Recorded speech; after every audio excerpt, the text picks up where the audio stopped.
जय हिंद सर। जय हिंद। सर मेरा नाम आदित्य मिश्रा है। मैं मध्य प्रदेश का रहवासी हूँ और मध्य प्रदेश का आर्डर मुझे अलॉट हुआ है। सर मेरी फील्ड ट्रेनिंग इंदौर में हुई। सर मैं अपने फील्ड एक्सपीरियंस को खाकी वर्दी जो इसको हम बड़े गर्व से पहनते हैं उससे जोड़ के देखता हूँ। सर मैंने एक बड़ी अहम चीज़ सीखी कि ये सिर्फ एक कोई भव्य परिधान नहीं है, परंतु अपने साथ जिम्मेदारियाँ और उत्तरदायित्व भी लेके आता है। सर कोरोना एक ऐसी असाधारण चुनौती थी जिसने हमें भी और बाकी सभी फ्रंटलाइन वॉरियर्स को एक काफ़ी बड़ी चुनौती दी। सर मैं खुद भी संक्रमित हुआ और बहुत शुरुआत के दिनों में, और भाग्यशाली रहा कि सकुशल वापस आ पाया। सर मेरे फोर्स के कई लोग ऐसे थे हमारे जो इतने भाग्यशाली नहीं थे, ना अपने घर लौट पाए। सर उसमें एक अहम चीज़ जो मुझे समझ में आई कि सर जब भी इतनी कठिन ड्यूटी करते हैं, अपने घर परिवार के बारे में नहीं सोचते, अपने स्वयं के सेहत के बारे में नहीं सोचते, तो उनके मन में कहीं पीछे एक विश्वास होता है कि अगर हमें कुछ हो जाएगा तो उसके बाद सरकार तथा पुलिस विभाग हमारे परिवार की देखभाल करेगा।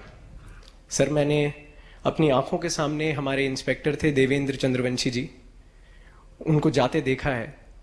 तो सर तब से ही मुझे लगा कि हम अब जब भी इस लीडरशिप रोल में जा रहे हैं या कर रहे हैं, तो ये हमारी जिम्मेदारी बनती है कि हम उनके इस विश्वास को जगा के रखें।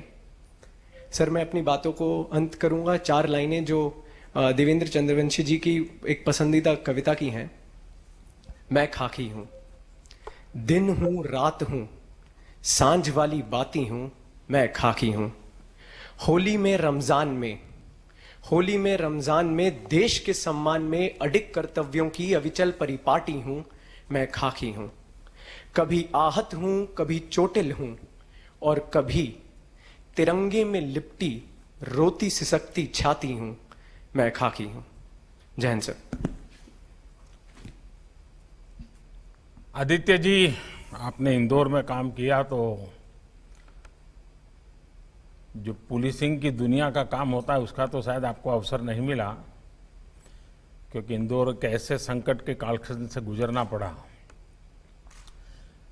और ज़्यादातर हमारे पुलिस बल के लोगों को सबसे पहले इस वायरस का शिकार होना पड़ा। और सबसे ज़्यादा इंदौर में बड़ा मैं भी अनुभव कर रहा था कि ये संकट कहीं गहरा न जाए। और लेकिन इसके बावजूद भी पुलिस बेड़े के लोगों ने हिंदुस्तान के हर कोने में इस सारी परिस्थिति में जो काम किया है, उस काम का अपना महत्व है, समाज को उसका अपना लाभ है। लेकिन एक बहुत बड़ी बात हुई है और मैं समझता हूं कि ये पुलिस बेड़े की बहुत बड़ी पूंजी है। इसको कैसे हम संभालें, इसे संभालने के लिए हम इंस्टीट्यूशनल अरेंजमेंट क्या करें, और वो क्या है? हिंदुस्तान के सामान्य मानवी के मन में पुलिस मतलब डंडा, पुलिस मतलब तू मैं, पुलिस मतलब जुल्म, ये बाय एंड लार्ज छवि बन चुकी थी। इसका मतलब ये नहीं कि समय समय पर पुलिस ने मानवता के काम नहीं किए हैं।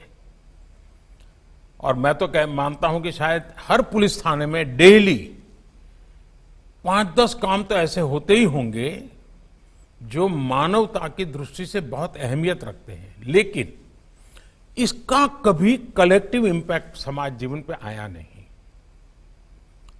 छुटपुट घटनाएं बनी रही। कोरोना के कालखंड में देश के हर कोने में खाकी वर्दी के लोग जब गीत गाते हैं, गीतों के द्वारा लोगों को शिक्षित करने का प्रयास करते हैं, खाकी वर्दी के लोग फुटपाथ पर बैठे हुए लोगों को खाना पहुंचा रहे हैं, पानी पहुंचा रहे हैं, खुद रिस्क लेकर के कोरोना के मरीज को ले जाते हैं, ये दृश्य देश ने देखे हैं। एक मानवीय चेहरा हमारी खाकी वर्दी का लोगों के मन में स्थिर हो चुका है।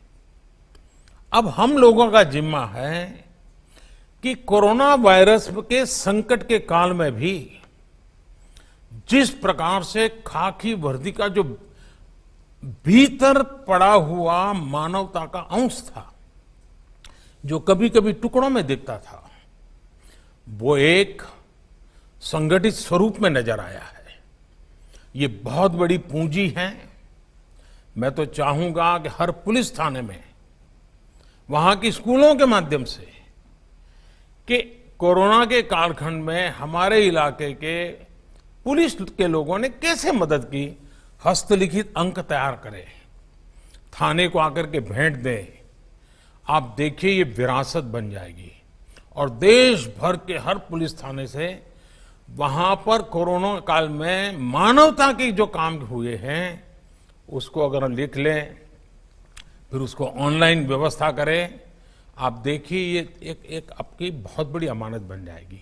और फिर पुलिस विभाग में पुराने लोग होंगे वो भी, जो नई पीढ़ी होगी वो भी, और भविष्य की पीढ़ी होगी भी, उसको भी लगेगा कि मानवीय व्यवहार की ताकत बहुत बड़ी होती है।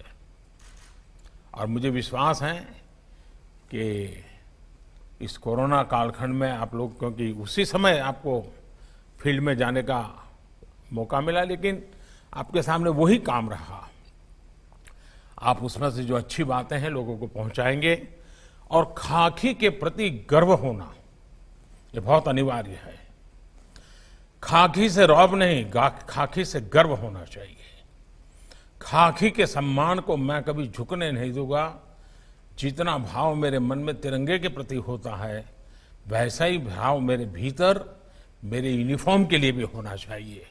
और ये आप देखिए इतनी बड़ी ताकत बन जाएगा, तो मेरी आप सबको इस विषय में तो बहुत शुभकामनाएं रहेगी।